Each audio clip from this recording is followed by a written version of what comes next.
Let's hit it. Welcome, welcome, welcome. Merry Christmas. Merry, merry, merry, merry. And a happy holidays. Happy Kwanzaa to you. Hanukkah, Chanukah, Veronica. Whatever we can get, all of them. We gonna get them on in there. Peace, love, and happiness. You are listening to Panties and Sports, and we got the spirit of the holiday season. We just love everybody. It's NFL, and we really love the NFL. It's NFL Week 17, and the action couldn't be hotter. It's some undecided stuff, and it's some folks that are already floundered. I'm Spitface. Please welcome our host, the First Lady of Sports Talk, Cheryl Smith. Good morning. And yes, I want to echo happy holidays, happy Christmas, Kwanzaa, Hanukkah to everybody in this festive year. And it's been a festive year in the NFL, definitely has been. Kind of crazy, though, right? Prediction rang true that this was going to be a wild NFL season. The Seahawks. Who would have thunk? The Seahawks, the Lions. Who would have thunk? The Ravens. It's just been all over the place, and which has been good. We need some shake up, but right now we merry, and we gonna marry on to this week on Shout Out. We have performances from Eddie C. plus Marvia Jean. Where they find their shining star? Get the cold feel of the mute button. First Lady, we're ready. What you saying? Each week, we try to figure out what is going on in the sports world. Not the plays of the week, more like the players of the week. Are they trying to tell us something? So we asked, what you saying? Fly, little birdie, fly. Time keeps on slipping into the future. Time keeps on slipping into the future. So I want to fly like an eagle to the sea. Fly like an eagle and let the Spirit carry me. I want to fly right into the future.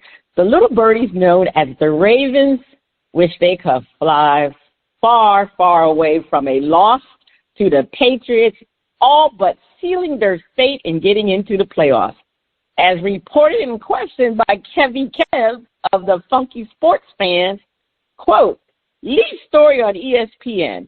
Henry was involved in more than 60% of the snaps, had 2 touchdowns, had gained more than 100 yards, and was averaging 7 yards per carry, all before the 12:50 mark in the fourth quarter. Henry was then asked to sit down and not play anymore, end quote. Is this the case of Harbaugh getting jitters? Henry would cough up the football, or what? George Foreman, Marvelous Marvin Hagler, both rest in peace, Bernard Hopkins, Roy Jones Jr., and the Steve Miller Band are asking, what you saying? Obviously, yeah, he probably was concerned about Henry fumbling the ball because, he had done well on the first possession, then he fumbled the ball, and that led to a score for the Patriots. So, it was a problem with that fumble. It was a crucial time for him to fumble. But both he and Harbaugh said that it was a planned rotation change to have Keaton. They have been Keaton Mitchell, and they have been doing this several times throughout the season, that they were rotating Henry with other backs, and Keaton Mitchell was one of the backs that they was rotating. So it really was his turn in the fourth quarter. Now, Harbaugh definitely said he kind of regret not switching it up, but he said it was a difficult situation to manage in real time, which I really don't understand that, because, how's it a difficult situation to manage in real time? You just yanked his ass out the game and put Henry in.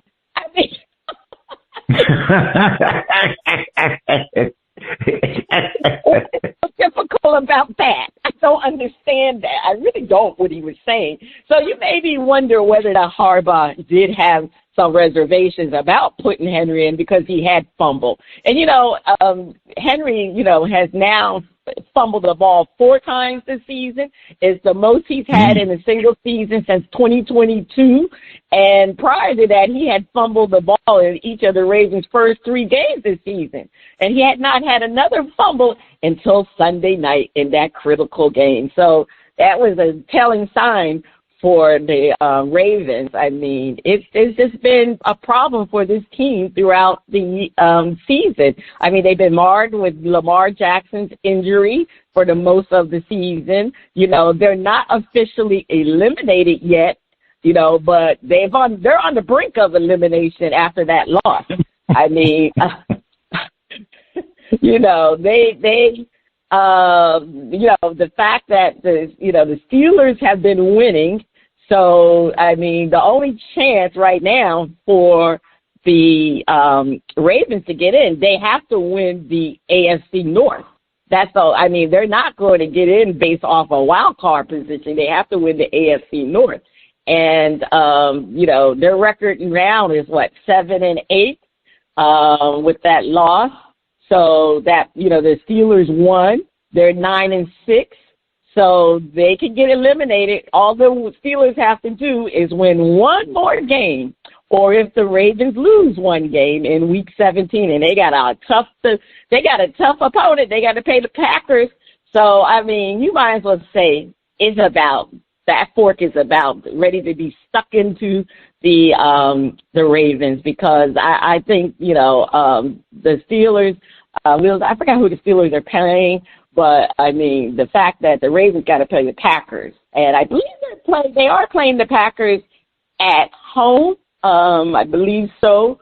So they can still, it's going to be tough. Let's just face it. It is going to be tough for them to do anything, to be honest with you, Spitface. They're playing the Ravens. No, they're playing the Packers in Lambeau Field. So we already know that's going to be a loss. And guess who the Steelers are playing? They're playing the Browns, even though the Browns play the Steelers quite well because it is a rivalry game. But, I mean, I got to bank on the Steelers. So it is pretty much they're going to be mathematically eliminated at the end of this week. So, when they go back and look at their season, it's about Lamar. Lamar was not available, unfortunately, with injuries, and that's basically what was the problem with the Ravens. And also, I want to say their defense was not stellar this season that we are accustomed to finding about a Ravens defense. Their defense was basically terrible. So that's about it. They're on the brink of elimination. They'll be eliminated. All right, Spitface, what you saying about this Derrick Henry situation? I do not blame. I wouldn't feel that Harbaugh would have done anything wrong by saying, "Hey, look, there was because of the earlier problems. We sat his butt down. We just weren't comfortable because there's a tendency that fumbles start coming in bunches." And the other team, once you fumble once, they all gunning for it. And Henry being the kind of player who like, hey, look, well, I'm going to show you. Sometimes you can end up trying too hard and end up hurting yourself. So, that's a judgment call because that's one of the true judgment calls of the coach. But that lame excuse of because of the rotation. Come on. Last time I looked, you the coach. As First Lady said, you just snap take his butt out, put so-and-so in. Coaches can do that. It ain't how many analytics do you need, to make that decision? None really. And it's been a weird season. And these coaches been weird.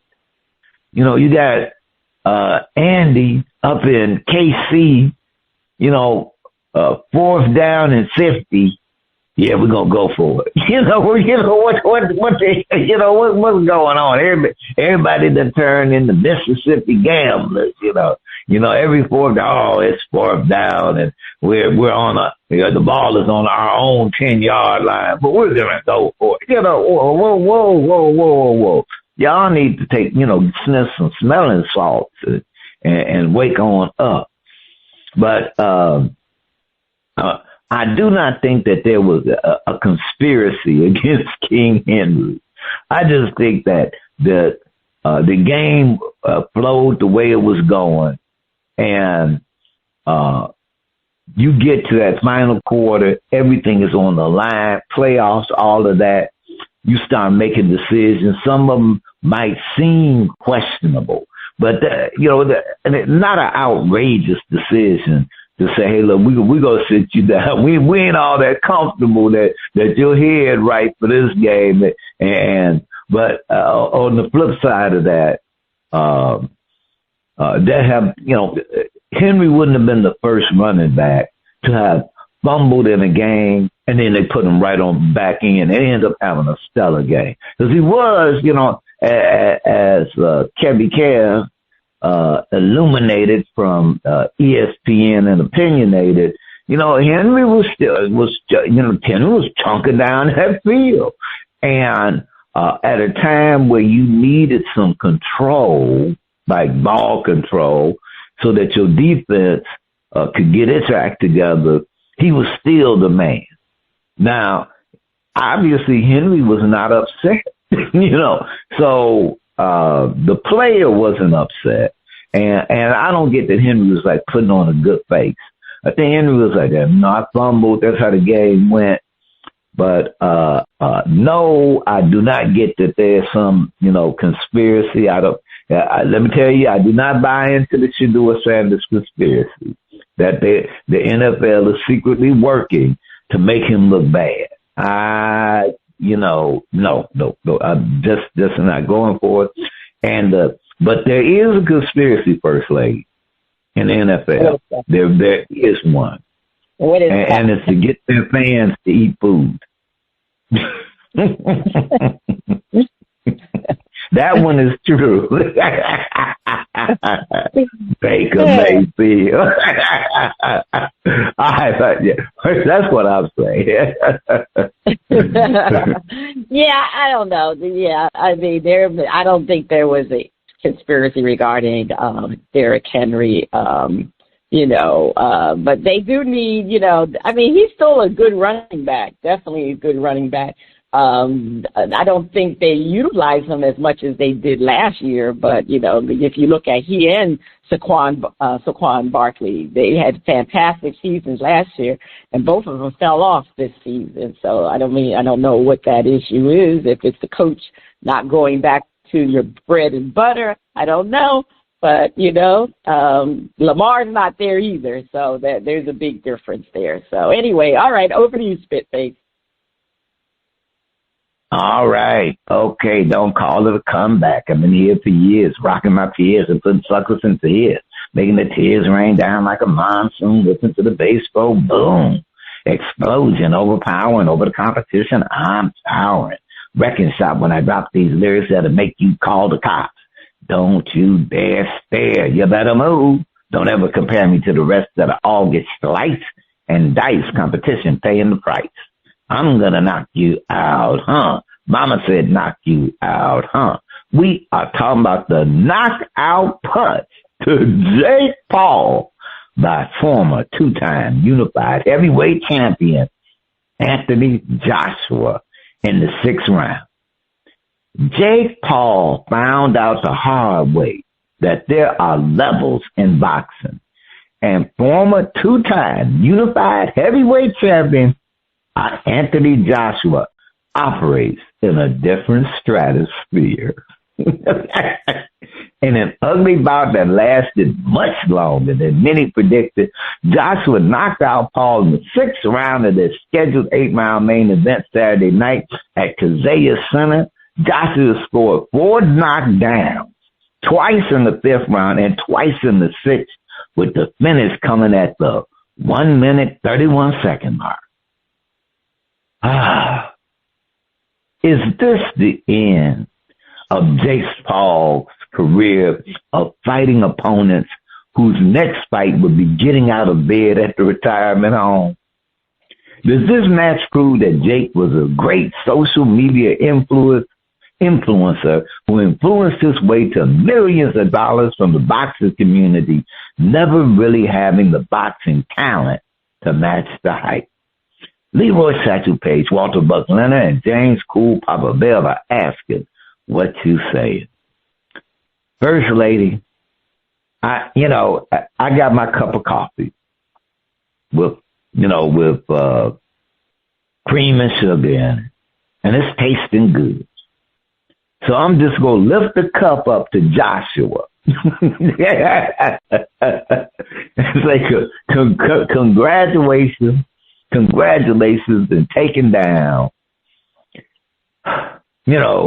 someone that P.T. Barnum would have been proud of, Jake Paul. And for once and for all, I'm sure that there's some Jake Paul fans, because he's a big-time influencer, who will look at the fight as a fluke. Yeah, he lost it, but look at all them other ones he won. All the other ones he won against people twice his age. And basically, I am glad that Joshua, I'm glad that he knocked him out. So that, the thing about a knockout is that that's clear. It's no, what did the judges say? It's definitive. No, your butt got knocked out. Now, the fact that they said that the fight went much longer than predicted, that's just because Joshua wanted to punish him. And say, son, you ain't never been at our level. You ain't never boxed at this level. Yeah, you played games with all these, guys who was over the hill and just wanted to get a last payday in. And it worked. And it worked. You were able to get that name in there, that big name that, still had, like fans say, oh yeah, they could still kind of remember when they were any good. So you got those matches in. And you a big guy, and even with your limited skills against those kind of guys, you young and you big, you could wear them out. Some of them were so over the hill, you even got to knock them out, but they was over the hill. But here comes someone operating who had to go up through the ranks, and whatever his position is today in the ranks, he ain't over the hill. And you finally got a taste of what real boxing looks like.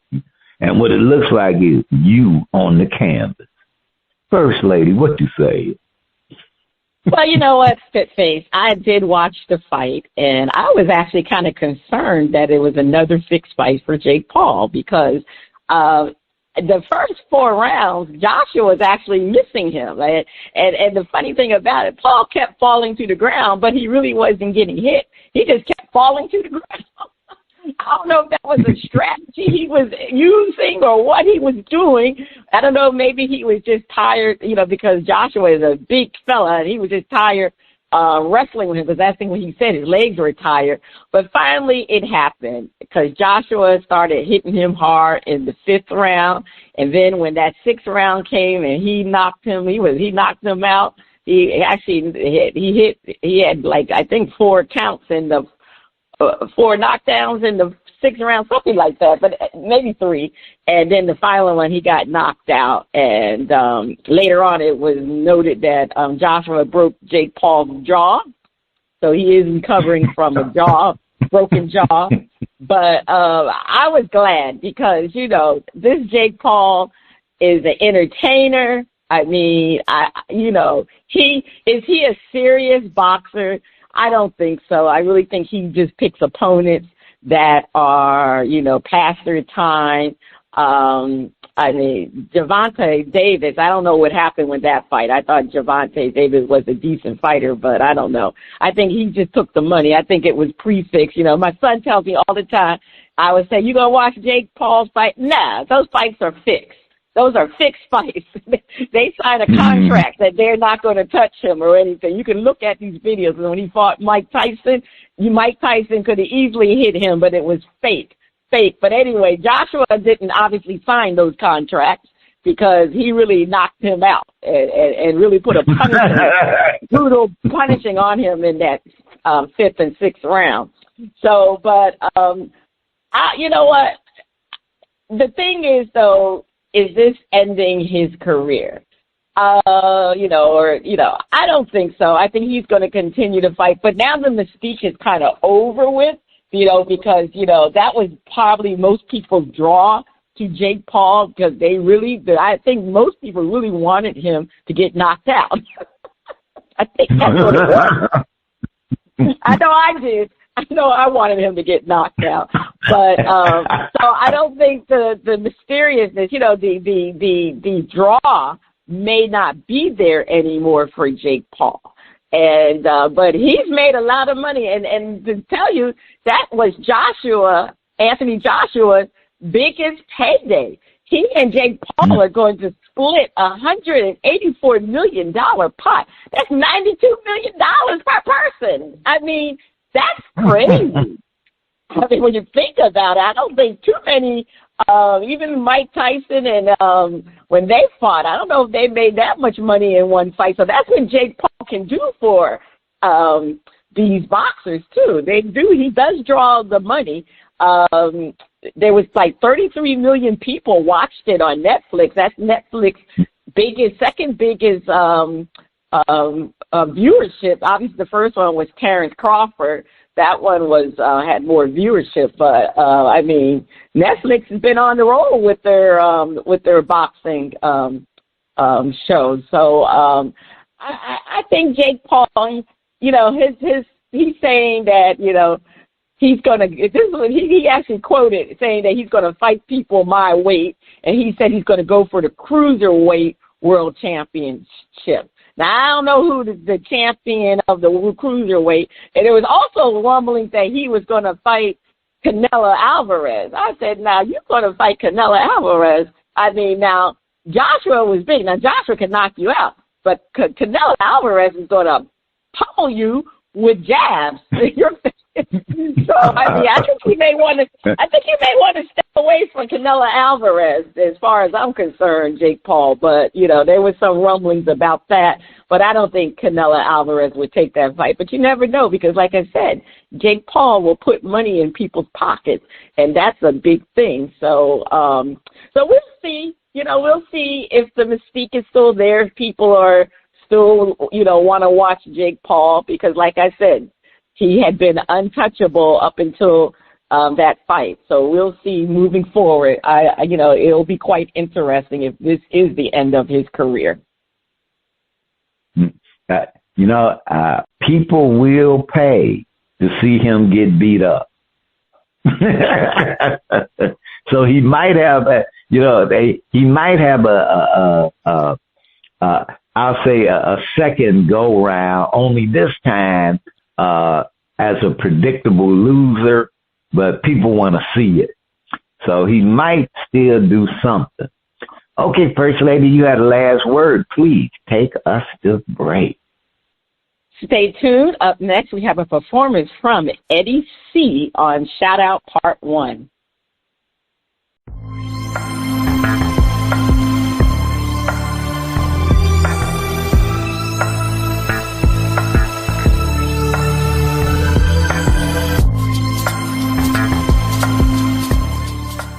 The music flows in from around the globe. To get a shout out from the panel, First Lady, I can't wait to hear the music from Eddie C. On Shout Out, we feature new independent artists who are looking to find their shining star. If we like what we hear, we'll give the track a shout out. If we don't like it, we hit the mute. We are featuring music from Eddie C. and his hit album, Christmas. It's the season. All right, they say Eddie C stands out as a soulful architect of sound, an artist, producer, and a songwriter who channels the warmth of authenticity of the 1970s soul and funk era. All right, DJ, let's hear Christmas of Emotions.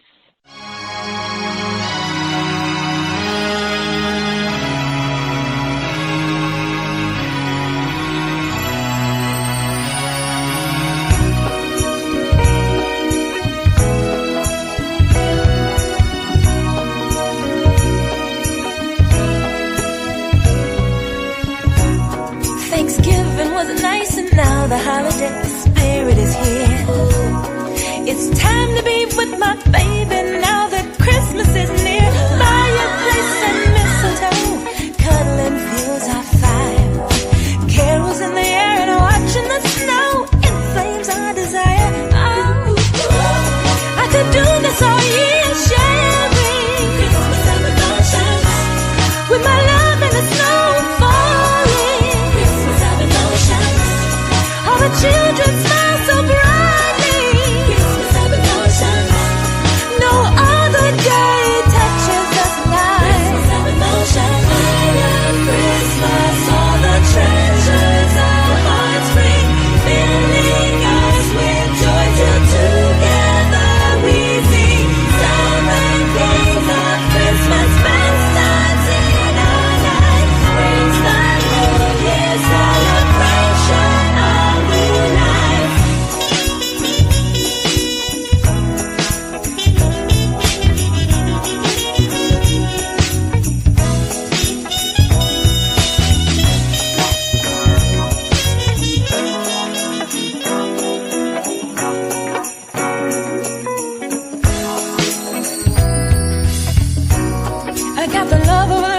Christmas makes me want to live it right. Watching children's glow seems to give more meaning to life.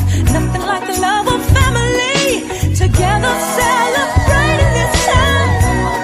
And I got my own Santa and a family of elves that's mine, oh mine. I could do this all year, sharing Christmas of emotions.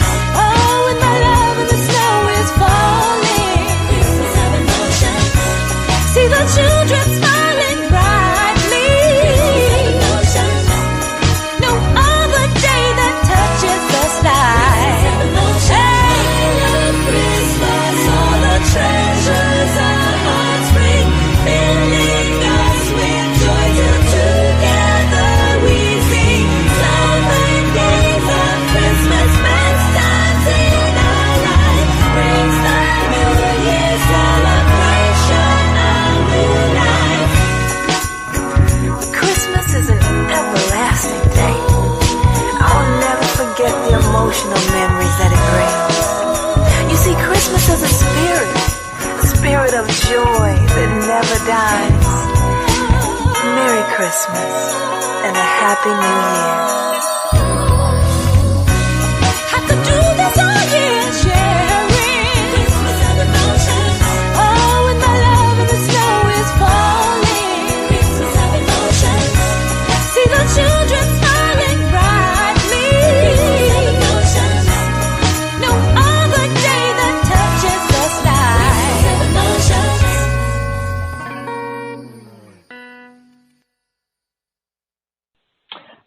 Okay, so that was Eddie C. Eddie obviously is the producer of that song, and I want to give a shout out to the vocalist. Her name is Shantia Toussaint. All right, Spitface, are you going to shout it out or are you going to hit the mute button? First lady, I'm listening to the song, and I was taken back to the 70s. He had me in the 70s. I was just finger popping and boogieing down the street, you know, doing my Christmas shopping. So I liked the song. I thought I was hanging out with the 50 Minutes, and I was waiting for Marilyn McCoo to ease on up in there, and Billy Davis, you know. But also, I got to give them a shout out. That real well produced. Yeah. I mean, really, just a big shout out. So, so thumbs up for me. All right. Yes, I agree with you 100%. Miss Toussaint's vocalists were very good. As like you said, it had that 70s feel and to the song. And like you said, it was a very well-produced, well-written song, Christmas of the Emotions. And she almost to me sound like the you were saying the Fifth Dimension. I got more of the emotion vibe to it, the emotion group. That's it. I felt like that song. So, they're all from the 70s, definitely all from the 70s. So, that's the genre that he wants to replicate, and he did a great job with doing it. So definitely kudos to Eddie C. All right. On part 2 of Shout Out, we'll be featuring a performance from Marvia Jean, and we'll see how she can perform. All right. Is that the sound of our favorite underwater friend? Is it time for Flip It? They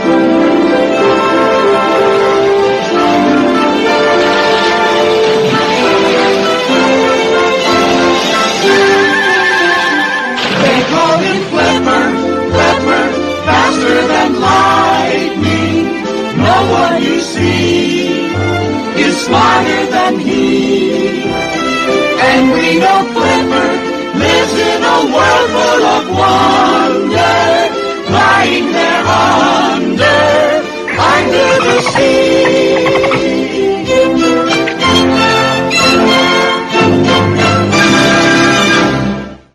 All right, it's time for Flip It. But First Lady, I have a public service announcement for Flipper.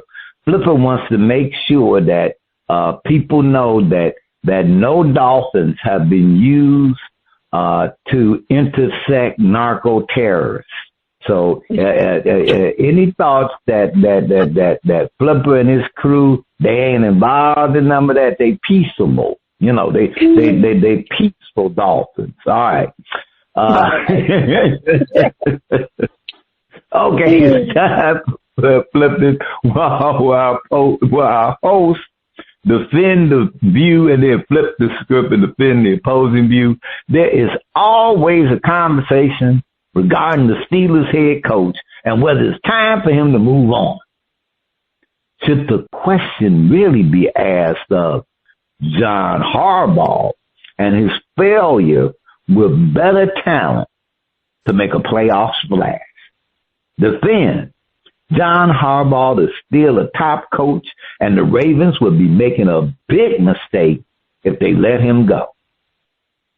If you have never had, if you have been on a team that pretty much wins, like they don't have losing records, they win, and maybe they make the playoffs. They may not go any further, but they win, make the playoffs. They might have an off year where they didn't win that year, but then the next year they bounce back. Well, that's still winning. Now, if you're on a team, I grew up in Chicago. We know losers. We know losers. We got 2 baseball teams. We know losers with both of them. We got 1 basketball team. We know losers with the basketball. Even though they won for a good while, it was good. But we know losers. The hockey team, we know losers. And the Bears with their losing butts. So there's a certain level of appreciation for being able to have a coach and a team that at least is in some kind of hunt every year. Like they got a legitimate shot every year to win the division, make a wild card. They in it. They in it to win. And it may not go that way one season. So, when you are in the plus column, it could seem like, well, you know what? Maybe what we need to do is, maybe we're stagnant. We need to get rid of the head, put in a new regime. Well, there's no automatic that new regime go come in and do any winning. You know, it's not like that. And it's really a rare case.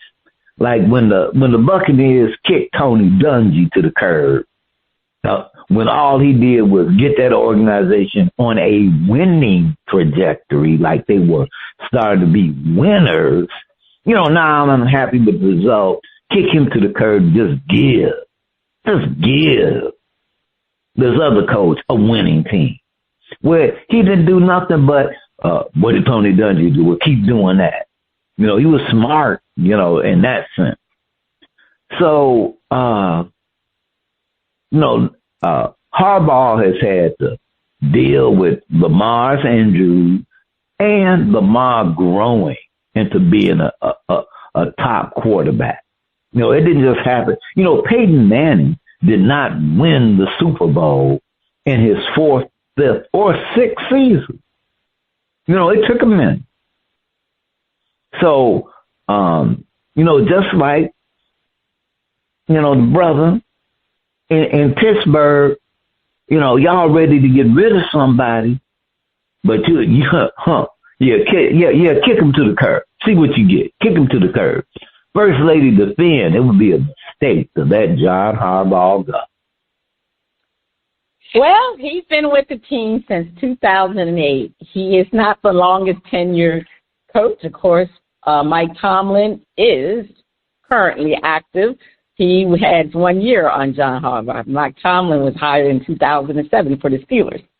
So being that, Harbaugh is in his 18th year this year, it would be a mistake. And like I've previously, I don't know if we talked about this, but the only way Harbaugh leaves the Ravens, he is going to have to want to leave, and they both will part ways mutually.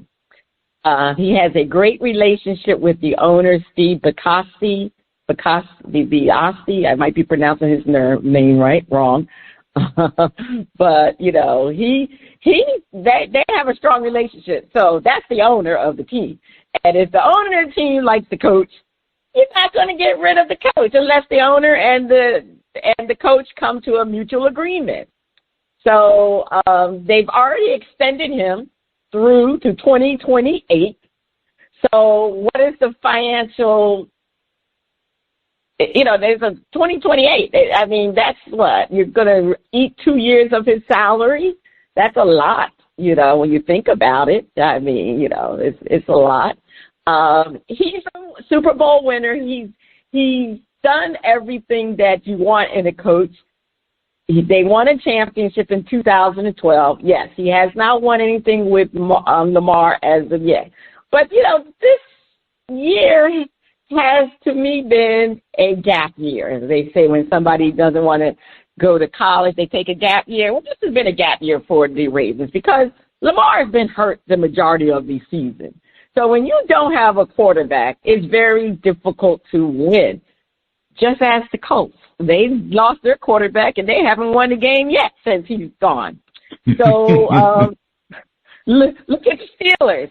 The Steelers, Aaron Rodgers is doing much better this year, but they really haven't had a great quarterback. So when you don't have that quarterback with you, it's hard for a coach to win. But, Harbaugh brings a lot of stability, and he's very respected, and I think his team still plays for him. And I just think right now, with the fact that Lamar was hurt, it's just been an issue, with the team being hurt. They had some issues on their defense. I think some people were also injured. So, I'll see that they're going to bounce back. They got a slim, very, very slim chance of making it to the playoff. They got to hope the Steelers falter at the end, which is not that difficult because we know they can. So they got a very slim chance. And we'll see these next two games if they can lose. If the Steelers lose both those two games and the Ravens win both their games, they'll be in. But I just think right now people in Baltimore need to chill out. They're so used to winning every season, even though they haven't won a championship since 2012. It's just one of those things. Sometimes things fall apart. Look at the Kansas City Chiefs. You talk about things falling apart. It fell apart precipitously. They really went downhill quickly. So, you know what? At least you still have a shot at it, but we'll see. I think, just chill out. They don't need to do anything with John Harbaugh. It would be a terrible, terrible mistake to get rid of him. All right. Now, we know this is flipping, where we flip the script and defend the opposing view. Several seasons with Lamar has proven John needs to go. First Lady, there's the growing period, and there's building the team around the quarterback. And one thing that, as you mentioned, the Steelers haven't had a quarterback since Big Ben. And that's been a long time ago. It's almost like, who was that last quarterback that, the Steelers had? And you have to kind of remember, oh yeah, Big Ben. That's just how long ago it has been. And while Harbaugh has had Lamar, and he's had a good defense, he's had components to make it work. And, once a player starts having injuries, especially when they've been playing at an MVP level, there's going to be that period where the pressure is on and they don't fully really heal for quite a while. And, I'm thinking of Cincinnati with Joe Burrow. Here, great quarterback. You got, talented receivers, pretty good defense, and can't get it together. Sure, he has those injuries, and that, y'all can never get an offensive line for the man. But that's a different thing with Cincinnati. But Harbaugh, to me, kind of reminds me of Andy Reid in Philadelphia. Winning coach, getting them to the playoffs, winning the division, not quite being able to get them over the hump. And he was one of Philly's greatest head coaches. Record-wise, I mean, the man won in Philly. Now, it was time for him to go. He goes to KC, has success, his cup runneth over with success. So it worked out really well. And lo and behold, what happens? Philly has a resurgence. They mess around and win a Super Bowl. They competitive and winning. So it really kind of gave the Philadelphia organization a chance to refresh. And it gave Andy a chance to refresh. And it worked out quite well. And that's what I see happening with Harbaugh and, frankly, Tomlin. I believe it isn't, sometimes you need a clean slate so that you can, just start, you're not just rebuilding off of what you've already set up and to get the juices going. So it might be I don't think it would be a bad move. And since it would involve a trade, that could really help the Ravens. Really, Lamar is the future, and the future is now. And there's some realignment that's going to be going on now that the big dogs, Kansas City going to take a couple of years to get retooled and dominant again. And that's that period where these other teams can move on up. So right now, a good move for the Ravens would be looking at what kind of trade we can get for Harbaugh. Also, going in the next season, if things get shaky, Lamar might be looking at, maybe I need to be on another team. So they need to make a move before it's too late. First Lady defend time to see what you can get for Harbaugh before it's too late. Well, I mean, you compared him to Andy Reid. Now, Andy Reid, right. The only thing is Andy Reid never won a championship, a Super Bowl championship. That's the only difference. Harbaugh had won a championship. So I will compare him more to Mike Holmgren of the Green Bay Packers. You know, in his 8 years with Green Bay Packers, he's always had a winning record. And then, you know, they did win a championship, but he won a championship in 1996. And from that point on, he never won anything with the Green Bay Packers, you know. So I would make that more of a comparison. And, you know, the thing with John Harbaugh, sometimes you get to the point, like you said, Spitface, where a change is needed. I mean, you're talking about 18 seasons of coaching the same team. That message kind of gets stale after a while, and they have been underachieving, and they've been underachieving in the playoffs. That's when, and this is under Lamar, really, that they've been underachieving. And, you know, having late season collapse. Yeah, granted, Lamar was injured, but the thing is, you were supposed to be able to survive because of a great stellar defense, but your defense didn't come through. And that's what John Harbaugh is known for, his defense. He's not known because he's an offensive coach. He's known because he's a defensive coach. And that defense has been absolutely horrible this year. And that's been their issue. And, you know, I think it is time for the owner, regardless of the fact that he has a great relationship with John Harbaugh, it's time for them to sever their ties. And, you know, in John Harbaugh's situation, I mean, maybe it's time for you to move on, and maybe it's time for you to want to move on, because there's some jobs that are going to be out there that you may want to consider, you know, consider taking. I don't know that you know, there's been a lot of talk in Miami about him coming to Miami, John Harbaugh coming to Miami. Because, you know, people here in Miami are tired of them going with first-year coaches and not doing well. They're ready for McDaniel to go. They're ready for him to leave. So, but you know, John Harbaugh, you know, this Raiders team is underachieving. And, yes, maybe you can get something for him. I mean, I think he's in the same situation that Mike Tomlin is in. But Mike Tomlin kind of has done well this last couple of games. So, you know, can the Steelers do something? That's the whole thing. You know, he's going to be on the, you know, they got to win a playoff game.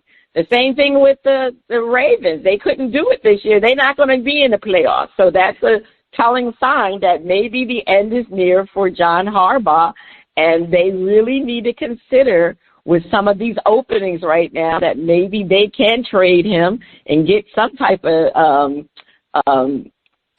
draft value for him and see how it turns out. And, you know, they need to get another coach with a new mind, you know, they need just to reset, to get a new voice in there. And I think they need more of an offensive-minded type of coach to come into the Ravens organization. Because, you know, you have a player like Lamar Jackson. You know, can you imagine if Sean McVay coached Lamar? I think it'd be a different situation. If Shanahan coached Lamar, you know, those are offensive-minded head coaches. That's what you need in Baltimore. You need an offensive-minded head coach with new ideas. And I just think the game has gone beyond John Harbaugh. It's past his time. So, yeah, it's time. He didn't do anything wrong. It's just that the game has passed him by right now. So, yeah, they got to get somebody to trade him. And I think him going to a team that needs to build a culture, you know, that's where he needs to go, to a team like that. That they need a bridge coach to instill some culture and winning ways into an organization, and I think that's what he would do better with. That's it. Time for him to go. Got time to go. You say that trade to the Raiders because they need a culture shock. They thought they had it with their coach that they got, but no, he had his time too. Not the right kind of culture. All right, First Lady, over to you for more. Flip it. The Steelers beat the Lions in Detroit 29-24, but we wonder, are they contenders or pretenders? Spitface defends. The Steelers are pretenders. First Lady, the Steelers will have a winning record. That they just kind of got that like automatic. We gonna have a winning record. We do not have losing records under Mike Tomlin, but they some pretenders. Come on. Aaron Rodgers does not look like the Aaron Rodgers who took a team to the Super Bowl. So, so that ain't happening. And they are, if there's the saying, the power of intention. And I got to hand it to Mike because his intention gets fulfilled until they hit the playoffs. And that's when they get revealed as the pretenders that they actually are. And there are the teams that are in the playoff hunt who will make the Steelers will have a home game because they win the division. But if I was a wild card team, I'd almost say that's the team I want to play. Let me play the Steelers. No, I don't want to play the Patriots. I don't want to play the Broncos that first round. Let me play the Steelers, or let me play. I may not even want to play the Jaguars. Let me play the Steelers that first round. And so because I got a shot. They will have another winning season. They'll make the playoffs, but they're one of the. I'll say the Panthers, the Carolina Panthers, are less of a pretender than the Steelers, because I can't say the Steelers are playing above their head. I think the Steelers are playing where they play, which is a little bit over mediocre. They are pretenders. A little bit over mediocre. They are pretenders. Well, everybody is talking about the Steelers. All the pundits, they really do not give the Steelers a chance to win a playoff game. They are calling them pretenders because they have been pretenders. Again, it's going to be a winning season, 18, 19 years. He's been with the team for 18 years, and Mike Tomlin has never had a losing season. That win against the Ravens, was it? They played the Ravens, right? Yeah. Was it? No, it wasn't the Ravens. Who did they do? Well, anyway, whoever the Steelers were, I can't remember. Detroit, right, Detroit. That win guaranteed Mike Tomlin another winning season. But what does a winning season mean? Okay, yeah, it means you won more than you lost. But what does it mean for the playoffs? That's the thing. They haven't won a playoff game for years. So the thing is, again, are they going to win a playoff game? The reason why they call them pretenders is because they cannot beat playoff caliber teams. They don't do well against playoff caliber teams. They can beat up on the bad teams, but when you get in the playoffs, you're dealing with playoff caliber teams. And that's something they can't do. And the defense this year has not been the best. They've struggled to stop opponents. And, you know, when you get in the playoffs, you're going to get the best of the best. And the offense is a struggle. Even though Aaron Rodgers is playing a lot better than he did when he was with the Jets, I have to give him kudos for that. But now, with DK Metcalf suspended for 2 games, they don't have too much offense left. You know, I mean, they gotta they better hope that Gainwell. They gotta hope that running attack continues to do well. I give them credit for that. That running attack with Gainwell has been very good. That was a good pickup for them. So they better rely on that, because the fact that DK Metcalf has been suspended for 2 games and they upheld that suspension, so he ain't going to be available. So, you know, but the thing with the Steelers, again, they can get through the regular season being a winning team, but when it gets to that playoff, because of their inconsistent play, their inconsistent defenses, and their offensive struggles, they just cannot win a playoff game. So, again, they will continue to be pretenders. All right, we're going to flip it. Let's flip it. The Steelers had stumbled and won ugly, but they did what it takes to win. Their mojo is back. They are contenders. Spitface defend. The Steelers are contenders. As the big tuna would always say, your record shows who you are. And their record shows that no matter what the punters say, how bad they talk about the Steelers, their chances, they have won and made it there. And in the playoffs, anything can happen. And the thing that will make them contend, what will have them win a playoff game is, one, they have one home game. And that home game is the whole ball. But they got that one home game by winning the division. They will either face the Chargers or the Bills. Now, with the Chargers, they got a 50-50 shot just because they got home field, and it's going to be chilly. It's not going to be 55 degrees in Pittsburgh in January. So they got a definite 50-50 shot with the Chargers due to the weather itself, just if it's just straight up cold.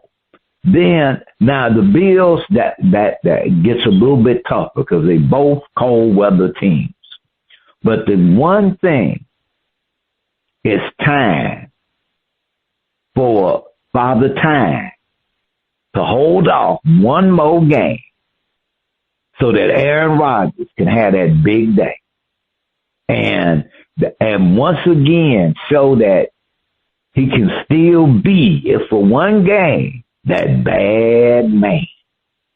And DK, what you doing getting suspended? At a critical point in the season. So I know that you'll find him. You over here slapping fans. Even though they said it was something, y'all had something going on that, I don't know what it is. Cause I looked at that fan and it looked to me like the only thing I had going on was running. He looked kind of scary to me. Did you see that fan? That fan looked kind of, so watch out, watch out, brothers, because, man, it's some weird people out there, be careful now. But, that he's going to want to show that, hey, I messed up, but, I'm going to make up for it. So he's going to want to make up for it. So, but if they in the party, they contend. And they have a 50-50 shot with the Chargers. They have a shot with the Bills, but the bad man got to be bad one more time. That's what I'm saying, per se. Okay, the bad man got to be bad one more time. But you want to know something? The difference for the Steelers this year compared to previous years when they was going into the playoffs, they basically were stumbling into the playoffs. But this year, they're not. They actually have been controlling their own destiny because they have a little bit momentum. They've won 3 games in a row. That's not like how the Steelers usually comes into the playoff, because last year, you remember, they lost all them games and they went into the playoff and lost. This time, momentum is on their side. I mean, they have been, like I said, they have been playing well. The running game is on point. With DK being gone, that's going to be some issues for Aaron Rodgers, but he'll look to other people to get them some relief, to some play action, because he likes play action, and having a running game makes Aaron Rodgers actually more dangerous. Rodgers looks very, he looks good. He's healthier, and he's been making the right plays. This defense, it struggled all year long. Now, T.J. Watt is out. That's been a little issue, but they still had some backups that was able to do some edge rushing. So I just think that this year is a little bit different than last year, and I'm just really saying because they do have that mojo, because they've been winning down the stretch, and that's something they've never really done. They've always stumbled into the playoffs. And, Mike Tomlin, he's going to have these guys tested. He's battle-tested. They're a gritty team. I really don't think people say they want to play the Steelers, but I don't know if you want to play the Steelers now. I mean, they are a physical team. The Dolphins found that out when they played them, So I think the fact that they can make some noise. They can turn people's heads, This is not the same Pittsburgh Steelers stumble into the playoff and end up losing that first game. And like you said, they probably will be at home. Because if they could clinch their division, they will be at home. So they have a shot. Not sure who they're playing. You went over the fact that they could play the Bills or the Chargers. The Bills is going to be a tough battle. I think they can beat the Chargers personally. So we'll see. I mean, I hope they get that first playoff win in so many years. I really forgot how many years it's been, but it's been a long time. But anyway, I think they are contenders. People need to be scared of the Steelers this time around, because they're not going to be a pushover, Spitface, like they had been previously. So I think it's on. It's on. I think Mike Tomlin has solidified his position as the head coach, and he has shut the noise down in Pittsburgh, because it was the Pittsburgh fans that wanted this man to be gone. And I think they have basically have things in their own. They're in the driver's seat as far as I'm concerned. So we will need to see. They got to win that first game. All right, Spitface, please take us to break. All right, and they win that first game, Aaron Rodgers will be the quarterback next year. On the other side of the break, we have a performance from Marvia Jean on Shout Out Part 2. Please keep those ears glued to those speakers. But draft a quarterback.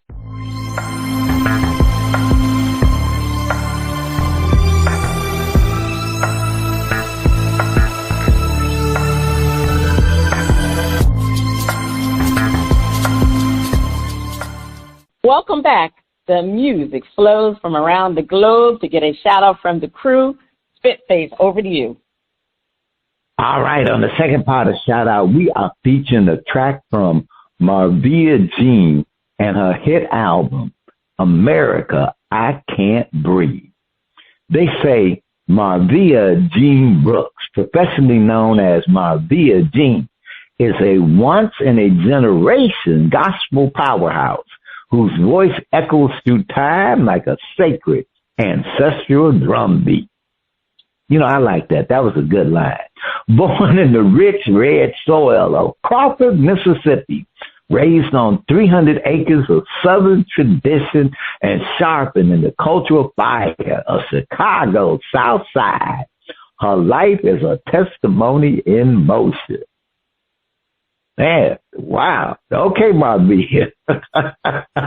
Let's hear the title track from her album, America, I Can't Breathe. DJ wrote it.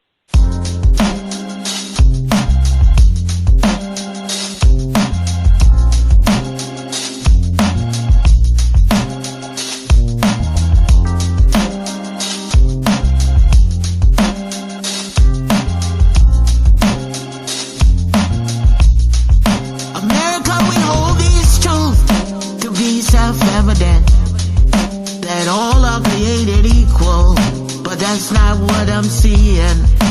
These are the United States, so why the division? Oh, my brother, my sister, God, please help us to listen. Dr. King had a dream, one we still ain't seen. Still waiting on justice, still caught in between. Police lights flashing, another life gone, another mother well, another soul done wrong. Many move where the love in the force. Don't hide behind the band, come back to the source. Lord, when will the violence cease? Let the sirens wail for peace. I can't breathe, I can't breathe, I can't breathe. Say their names, don't let the memories leave. George Floyd, Eric Garner, Breonna Taylor. This ain't a dream. God set us free. Let it come now. Oh, let it come now. Freedom rain down on this battleground. It's the 21st century. Why we still here? All this hatred in our ears. Horrible cry. John the Baptist in the street. Modern day prophet cry. We can't breathe. Same blood, same eyes, same soul inside. Different shades of skin and you deny my rights. America, can't you see what's been done? We all made in His image, every daughter and son. Let's end racism, let's not teach hate. Let's lift each other up before it's too late. Please let's stop at the madness in. Non-violence is the way we transcend. I can't breathe, I can't breathe, I can't breathe. Call their names, don't let the bleed in vain. Trayvon, Sandra, Mike and Jordan. Say it loud, say it again. Let the healing begin.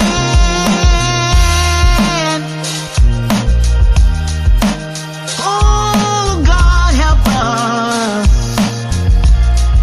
Deliver us from this madness. Peace come now.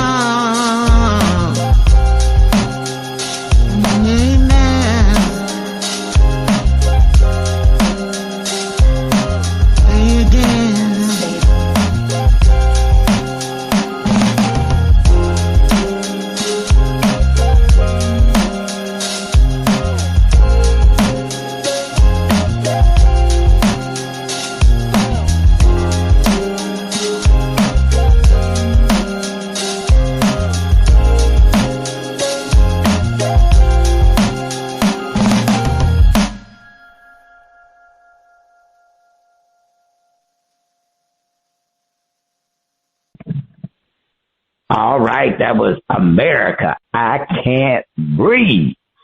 All right, First Lady, what's the verdict? I got to go first. All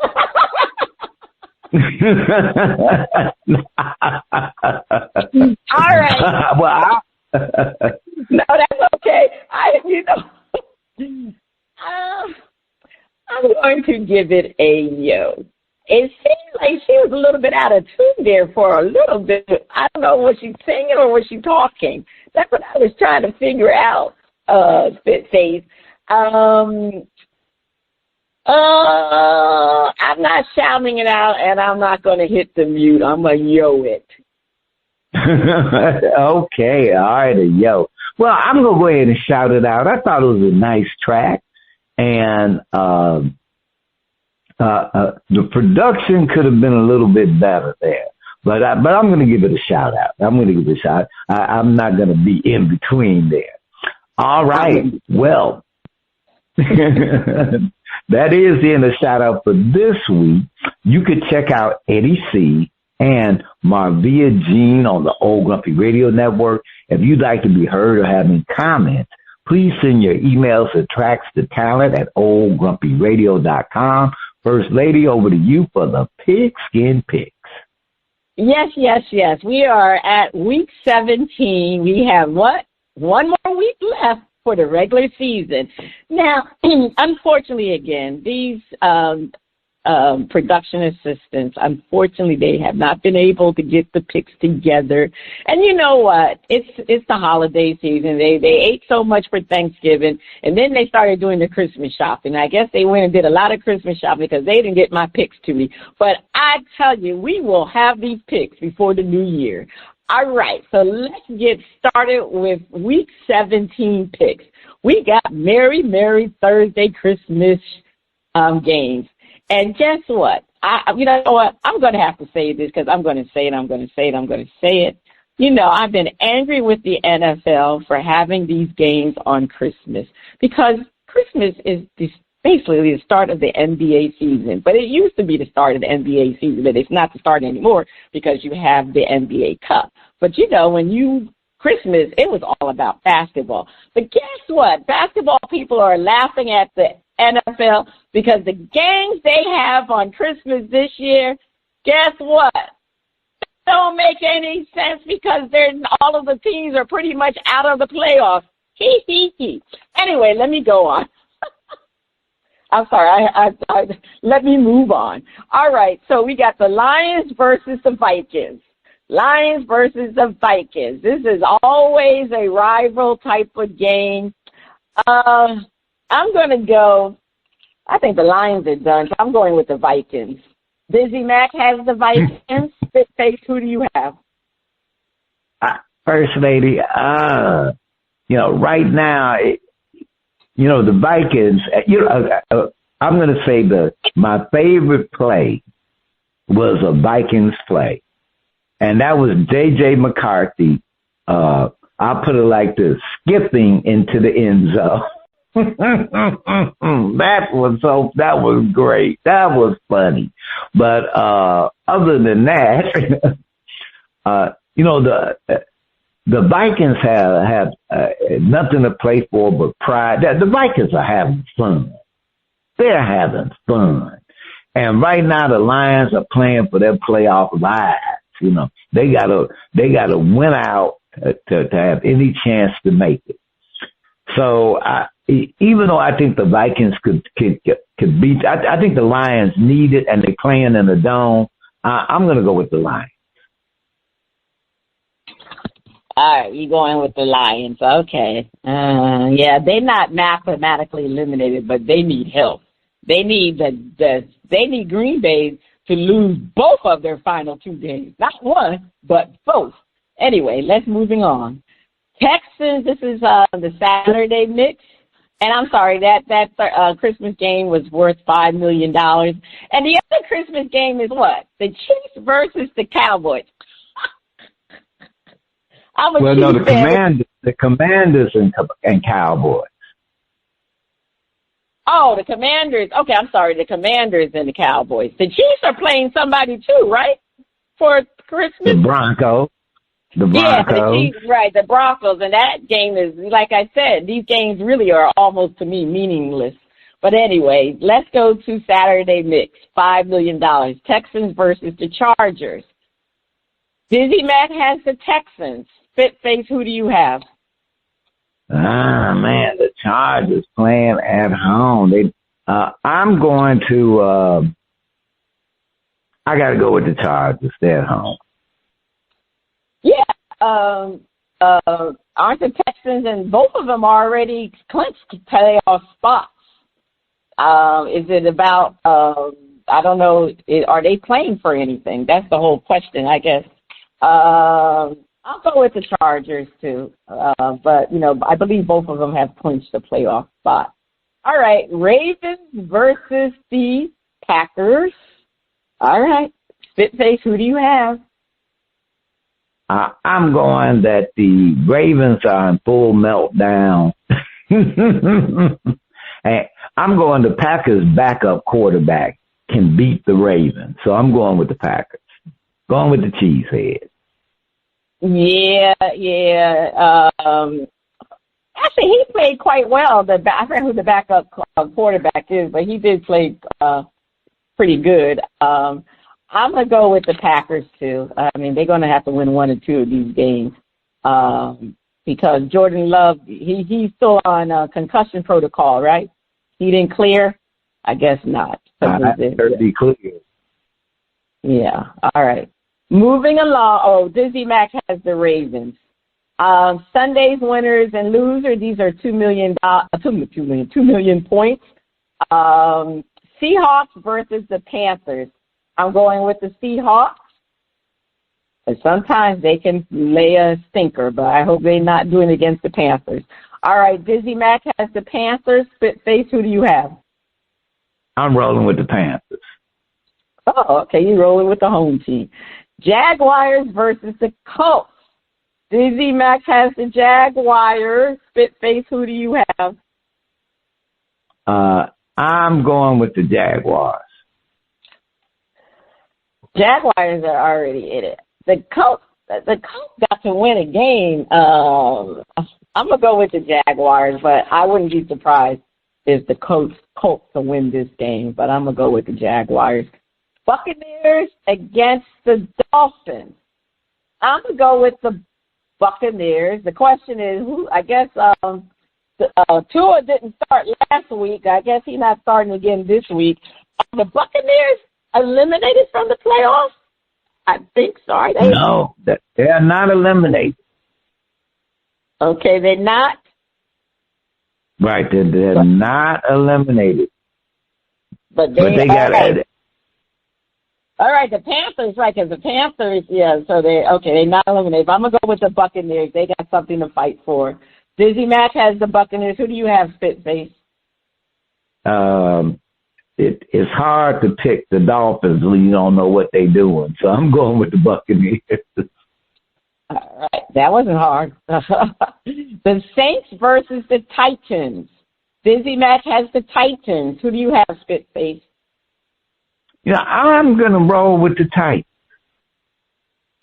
Yeah, I'm going to roll with the Titans, too. But the Saints could come and win this game also. But I think the Titans are on a little roll. They won last week, surprisingly. All right, the Giants versus the Raiders. Man, oh, man, man, oh, man. What a team. I'm going to go with the Raiders. DizzieMac has the Raiders. Spitface, who do you have? Well, I'm going the Raiders need to lose. I'm going to roll with the Giants. Who has the two worst records right now? The Raiders or, let me see, who has the two worst records? I don't know right now. The Raiders are right behind the Giants. The Raiders are behind the Giants. Okay. All right. So you think they're going to? Okay, I see what you're saying. Yeah. So the Eagles versus the Bills. DizzieMac has the Eagles. Who do you have, Spitface?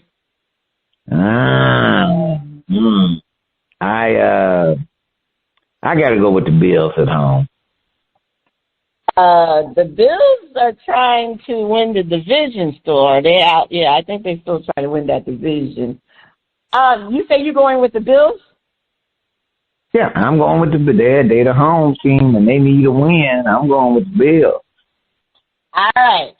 Who I'm going to go with? Well, you know what? Let me go with those Eagles because this to me could be a preview of, let's hypothetically say, it could be a preview of the Super Bowl. Could be a preview of the Super Bowl. But I think the Eagles need to prove that they can beat the Bills. So I'm going to go with the Eagles. All right. Bears versus 49ers. That's a good game. All right, Spitface, who do you have? I'm going to roll with the Bears. They've been lucky. I haven't rolled with the Bears. You're right. I've never picked the Bears, but I'm going with the 49ers. I'm going with the 49ers. 49ers are playing for something. They still have a chance, I think, to win that division. So I'm going with the 49ers. All right. Rams versus the Falcons. I'm going with the Rams. DizzieMac has the Rams. Who do you have, Spitface? Rams. All right, the Rams. And this is worth 1 million points. All right, we got our over and under and push. We got 3 million points. Shador Sanders, 1 passing touchdown. DizzieMac has over. What do you have, Spitface? He's playing. The Browns are playing the Steelers. Mm-hmm. I'm going to say push. Mm-hmm. I'm going to say over. I think he can get 2 touchdowns. I wanted to go with push, but I think he can get 2 touchdowns. C.J. Stroud, 2 passing touchdowns. I said DizzieMac was over. C.J. Stroud, 2 passing touchdowns. DizzieMac has over. Spitface, what do you have? I'm going with a push. They're playing the Chargers. I'm going to go with over. Yeah, and you got to push. All right, Justin Herbert, 2 passing touchdowns. Spitface, what do you have? I'm going to go over. I'm going to go push. DizzieMac has under. Caleb Williams, 2 passing touchdowns. And the Bears are playing, who are the Bears playing again? 49ers. Well, that's been shoot. Okay, Bears. I'm going to go with Caleb Williams. I'm going to say, I either want to say over or push. I'm going to say push. DizzieMac has over. Spitface, what do you have? I'm going over. Yeah, I know. Part of me wanted to do over, but I don't know. Maybe the Niners defense will come through. But anyway, it's going to be a high-scoring game. Anyway, Josh Allen, 1 rushing touchdown.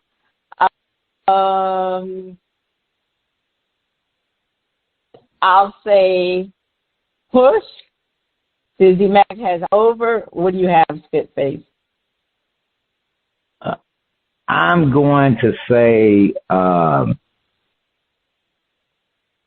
going to go under. Really? He's been doing one. Okay. Saquon Barkley, 60 rushing yards. DizzieMac has over. What do you have, Spitface? I'm going with over. Yeah, I'm going to go with over also. All right. We'll see how we do this.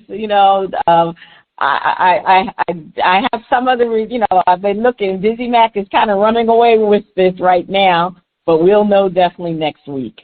All right. Spitface, what is your top story to watch this week? The battle between the Giants and the Raiders for the number 1 draft pick. Well, my top story to watch this week is the NBA on Christmas. I already went through my spiel already. I'm not going to resurface it again, how I feel about the NFL trying to take over on Christmas, but they got the last laugh this time because those games are not meaningful. So anyway, I'm going with the NBA, watching NBA. They got 5 games from 12 to 10-something at night. All right. Check out our current and previous episodes at Bras, Panties and Sports.com. This is Cheryl Smith, the First Lady of Sports Talk, and Spitface. You have been listening to Bras, Panties and Sports, and from both of us, everybody, please have a safe and happy holiday season.